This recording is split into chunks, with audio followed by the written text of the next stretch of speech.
You're listening to the ESO Network, your station for all things geek. Hello, and welcome to episode 242 of the Soul Forge podcast.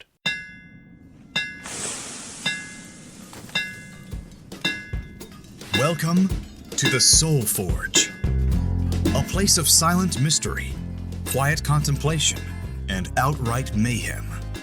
Join your host, Sean Vanderloo, as he guides you through the adventures of living. Together, we'll talk about life and love, sex and dating, joy and heartache, memories and loss, and so much more. Don't worry, it's not nearly as pretentious as it sounds. Get ready for life, the universe, and everything on the Soul Forge.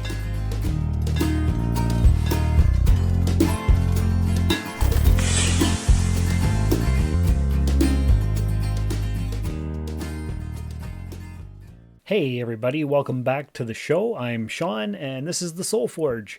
This is where we talk about life, the universe, and everything. Today is a very special episode because I'm recording it Wednesday evening just before it's to be released on Thursday morning. So why is that special?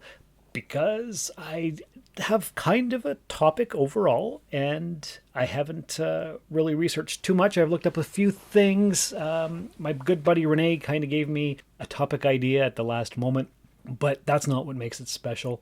What makes it special is the fact that I'm talking to you and you're listening. We're having a conversation, a bit of a dialogue, and we're both going to learn something as it goes along.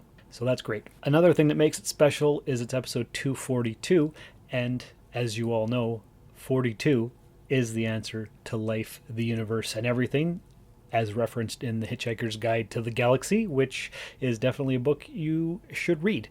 Actually, it's a trilogy in 5 parts. There's 5 books in the series, written by Douglas Adams years and years ago. It was a radio play, it was a TV show, it was a movie, all kinds of different stuff.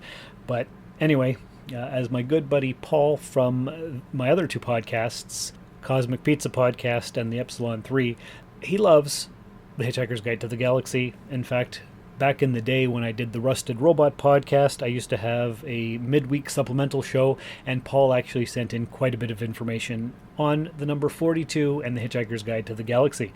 I might even still have that. Maybe one day I will release it as a special bonus episode here on Soul Forge. Hard to say. Of course, the furnace just kicked on because it's cold. We're still in the grips of winter. In fact, we've had more snow this year than we have in quite a long time. But you're not here for the weather. You're here to find out that, yes, here in Canada, in Timmins, Ontario, gas prices are also outrageous. They just hit $1.99 per liter. Crazy. Absolutely insane. What does that mean for gallons and stuff? I'm not sure, but I just read an article not too long ago that in the United States of America, that the gallon of gas is between $4 and $5, which is also outrageous. It's never been $2 a liter here in Canada, ever. I know it is, or has at least always been, higher than that over in the UK where Paul and Dan are.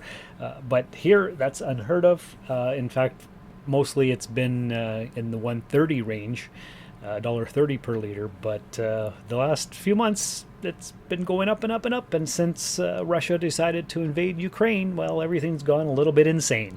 That rhymes. And I'm a poet, and I know it because I've read poetry to you before. So what topic did Renee suggest? He talked about the epiphany. The moment where the light bulb goes off and everything kind of falls into place. It seems like a good idea for a topic, but also I was thinking I would combine that with perfection and happiness. They all kind of go together. The search for happiness, the search for perfection, trying to be perfect, all that kind of stuff. And then, actually, at the end of the show, I'm going to talk about a Netflix series that I recently watched that you may also enjoy. So I guess before we get any further into rambles and topics and me stumbling over my words and dogs barking and the furnace going off, let's play a promo for another podcast right here on the ESO Network. Hi, I'm Joe Heath. And I'm Tony Heath. And we're the hosts of the Watchathon of Rassilon. A podcast where we're watching through all of Doctor Who. And we're just about finished with the classic series. Depending on when you hear this, we may already be done. So why not go check for yourself? And while you're there, why not go ahead and listen to every single episode of the Watchathon of Rassilon? And watch as Joe loses his last little tenuous grip on sanity. The Watchathon of Rassilon, a proud member of the ESO Network. All right. Hope that was a good promo. I haven't looked it up before I edited it. I'll probably be editing in about 25 minutes once I'm done talking to you guys and girls out there in podcast land. Okay, so let's talk about perfection and happiness and epiphanies and light bulb moments and all that kind of stuff.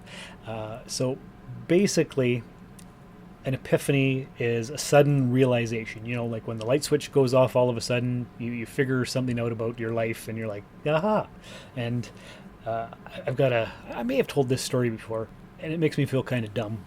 But for years and years, my stepdad would call, and I'd answer the phone, and I'd say his name, and he'd say speaking, and then I would say saying my own name, because I thought he was asking who was speaking, not telling me that it was him speaking. So that took me a while to figure out. And another thing he always used to say, and lots of people say it, is you can call me anything you want, but don't call me late for supper. And being so literal as I was sometimes, I would think to myself, why would anybody call you late for supper? Like, that's a stupid name. And it wasn't until my later teenage years when I realized, oh, he wants to have his meals on time. He doesn't want to be late for supper. Haha. And that was a sudden realization years later, and I just felt like a complete dumbass. And I had to laugh at my own self, because sometimes I take things so literally. And have I told that on the podcast before? I don't know. Doesn't matter. So let's think about other things like that. For example, everybody wants to be happy. We're always looking for happiness. And my recent epiphany, I guess, is that there's no such thing as a free lunch, which basically means everything has its cost. And essentially, what you need to do to achieve anything, you have to give up something else, of course. And the thing that makes us miserable is our unwillingness to make that sacrifice. So you want a new job. You think the new job is going to make you happy. But first, you have to give up the fear of leaving your comfort and security of your old job. So you want to be happy in a new job, but you can't because, you know, maybe you've been institutionalized. Maybe you've been in that job for a long time, and you're miserable, but at least that misery is comfortable. You're used to it. And that is a thing that I have recently realized my own self. Sometimes you have to give up the comfortable misery in order to jump ahead to the next level. Almost like a video game. You know, you have to defeat the boss in order to get to the next level up or the next stage of the game or whatever. So it's our unwillingness to give up our anchors that will not allow us to float and fly freely, and that can be difficult because you know, you have to accept the fact that your life is not perfect the way it is now. You're looking for perfection, but the thing is, perfection doesn't exist. Problems don't go away. They change, they evolve, but the perfection that you see today actually becomes tomorrow's problems. So that's what you have to accept. The whole point of life is progress. It's not perfection. You have to keep leveling up, getting better and better and better. But you're never going to be perfect because perfect doesn't exist. And your concept of what perfection is today will definitely be completely different tomorrow. Maybe not like the next day, but in the future is what I mean by tomorrow. Basically, what I'm saying is perfection is an idealization. It's something that you can approach, but you can never reach, and it always changes. So there is no perfect. It's only what you wish for in your head. And the big thing is, you may have an idea of what perfection is, but you're always wrong, because you see this thing in your head and you finally get it. It's not all that it's cracked up to be. So your imaginary version of perfection, when you actually reach that level or stage or whatever, you find out, oh, this is just regular. It's nothing special. It's not exactly what I had thought. And that happens a lot. You're like, oh, if I just get this house, then I'll be happy. So then you get the house, but of course, then the attic is leaking, the foundation is cracked, and the home inspector missed all of that stuff, of course. But you got your dream home, but it's a pile of crap. Oh, and look, there's Nimoy. He needs to be picked up. Come on. There you go. Okay, I got you. All right. Every time I podcast, this little guy has to come and say hello. So here he is. Okay, stop licking my ear. So basically what I'm trying to say is that when we let go of our concept of what perfect is and what it should be, that's when we can relieve ourselves of the stress and frustration of living up to this arbitrary standard. Because it's all arbitrary. There's no such thing as perfection, and we'll never reach it. And when we do reach what we think of perfection, it becomes something else. So really, what's the point? There is no point. And a lot of times, this whole idea of what perfect is actually comes from other people. Maybe it comes from something you saw on TV. Especially, I think these ideas form in our childhood, like when we watch cartoons or whatever. Like growing up, I watched Family Ties, and I wanted a family like that, or maybe even Growing Pains or something like that. For you younger people out there, let me think of something. Maybe Full House, or geez, give me something even more recent. I'm at a loss. I don't know, but. We get our ideas from the people we look up to, from the TV we watch, the movies we see, books we read, perhaps. It's all that kind of stuff. Our ideas of perfection are sometimes not even our own, and that's another thing we need to realize.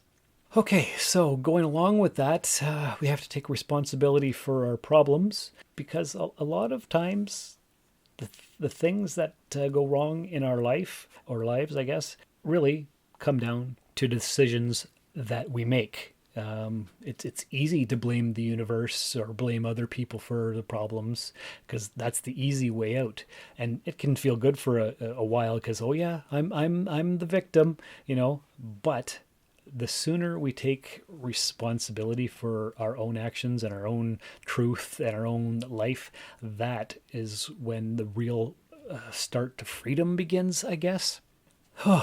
Yeah, that's an epiphany right there. The moment when you realize, oh, it's not somebody else's fault. It's my own fault. All the time, it's not your own fault, of course. So say you got hit by a drunk driver. That's definitely not your fault. Or, but then what if you were late for work? Is it the traffic's fault? Or could you have left a little bit early? See, there's multiple ways of looking at it. And if you blame other people, it gives you a little bit of relief for a short amount of time. But the worst part about blaming other people is that you take the control for your life away from yourself. And that can be depressing, because then that means you're not in control of your own fate. And of course, we're not 100% in control of everything, because you can't be. Like, you can't be in control of when the drunk driver is going to be on the road. You can't be in control of how the weather is going to be. There's an accident up ahead. You couldn't foresee that. Like, there's all kinds of things that we're not in control of, but there's a lot of things that we are in control of. So I guess to really put a bow on this, you have to eject or get rid of the notion that perfection is possible. Sometimes you just have to say, you know what, that's good enough. I did the best I could, and sometimes there are circumstances beyond our control, and we can't always get what we want. We can't always do the exact same thing every time. Sometimes it works out, sometimes it doesn't. And to go along with that, getting the fear, like I just mentioned, sometimes you have to blame yourself. You can't blame others. And then that leads us to the whole thought of being brave in the face of these realizations. Just because you're brave doesn't mean that you're not also fearful, because bravery is not the absence of fear. It's feeling the fear, the doubt, and the insecurity, deciding that what you want out of life is way more important than just being scared all the time. And I've done whole episodes about fear and things that have held me back. I've always been afraid of this. I've always been afraid of that. I would open up this business, but what if I can't financially recover? All kinds of stuff like that. And basically, I think to be happy, you have to be brave. And the other thing you have to realize, of course, is that 100% happiness is not possible. You can't be constantly giddy because, well, that would be annoying, of course, because who wants to be giddy all the time? Because then it just becomes like your background state, your normal emotion. It annoys other people that you're always so bubbly and cheerful. Some people might like it, but it feels fake because nobody can be one emotion all the time. So that's another epiphany.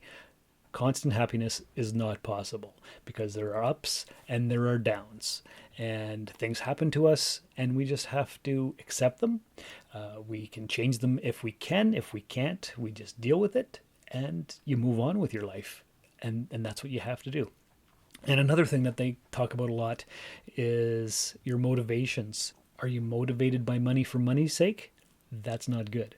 Are you motivated for money so that you can help the world, you can help your family, you can donate to charities? That's something that is a good thing, I think. Because if it's just you're greedy, then that's superficial. And that's not what you want. So you need a sturdy, solid foundation.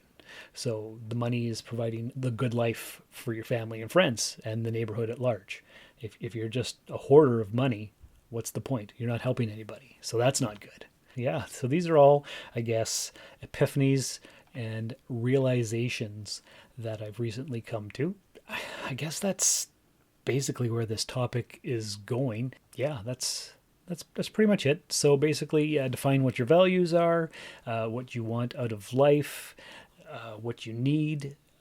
Do you have a purpose for your life? Are you there just for your own sake and security? Are you there to help the neighbors, the world, a charity, your kids, something beyond yourself? That's where they say true happiness comes from, when you're serving others. So is that true? Quite possibly. I don't know. But just remember, it's progress, not perfection. Happiness is achievable. It's not permanent. Perfection is not something you can ever reach. And when you do reach what you think perfection is, it's going to be something else later on. So that's how that works.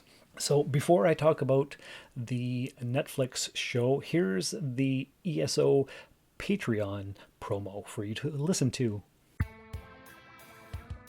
Everyone these days could use a little support, and your friends at the ESO Network are no different. With the ESO Network Patreon, the cool thing is when you help support us, it's you who will benefit. With 4 tiers starting for as little as 25 cents a week, you can listen to some of your favorite network podcasts early, hear exclusive content, maybe get some ESO swag, or even possibly take a shot at the geek seat. All you need to do is sign up at patreon.com/ESO Network. All right, and so if you want to listen to all the other geeky shows and the bonus shows, you can go and donate to the Patreon thing and go from there.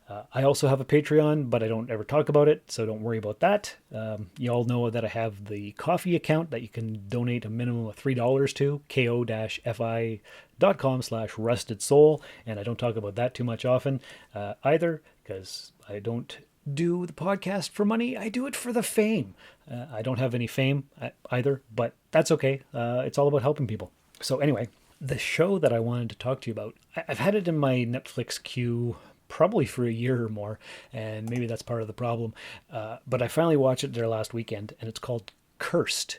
And so what is Cursed? Let me just pull it up here on the old Wikipedia. Cursed is an American fantasy drama streaming television series that premiered on Netflix July 17th, 2020. It's based on the illustrated novel of the same name by Frank Miller and Tom Wheeler.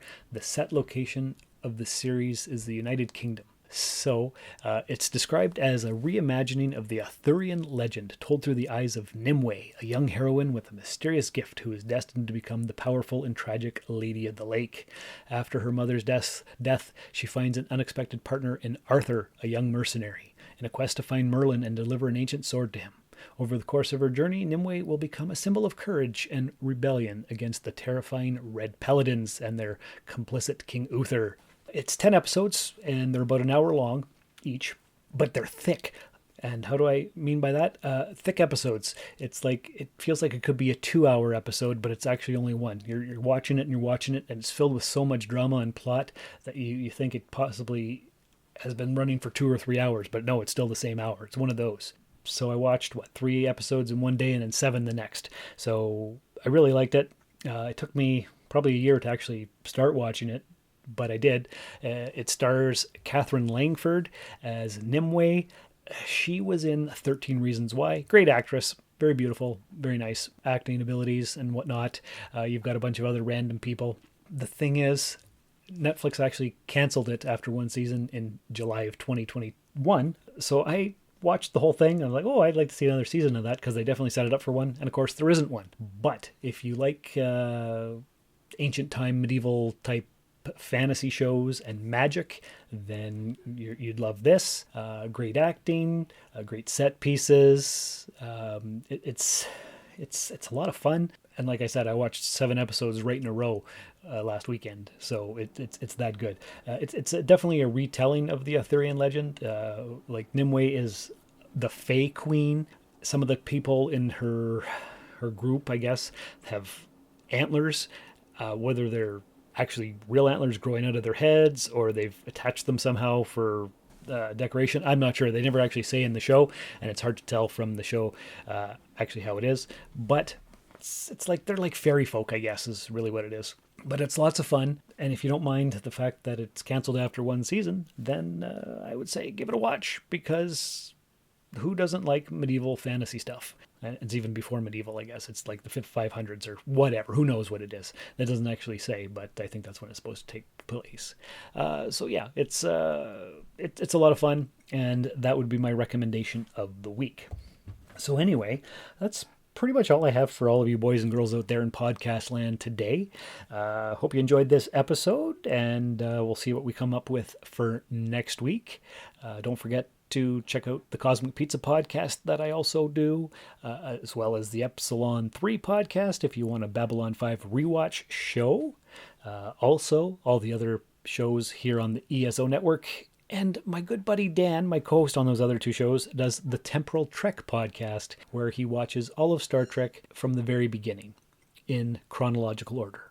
It's quite the undertaking, so if you could support him over at Temporal Trek, that would be awesome. But until next time, thanks for coming by, take care of each other, and remember, there are 3 solutions to every problem. Accept it, change it, or leave it. Thank you for listening to another episode of the Soul Forge podcast. Your support is greatly appreciated, and we hope you'll tune in again next time. Remember that you can visit soulforgepodcast.com for all of our social media links, and don't forget to share the show with everyone you know. The Soul Forge podcast is your best source for living your best life. Think about it. They took everything from us.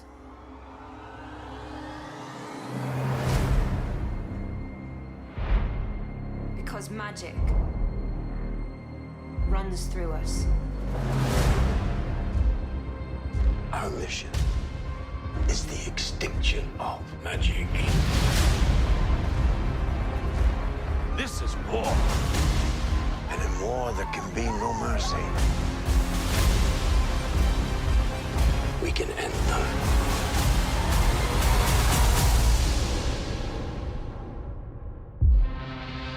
Mother, there is something you must do. Take this to Merlin. I promised her and Arthur, and I will keep that promise.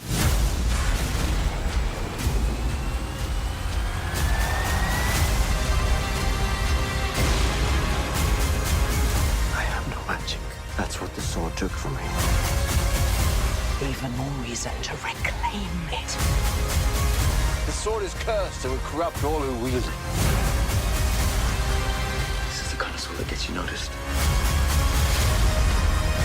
Who knows about this? Hold that sword and read. Lead them where? To more slaughter? You are not some fragile maid. You are a warrior. This is our only chance at survival.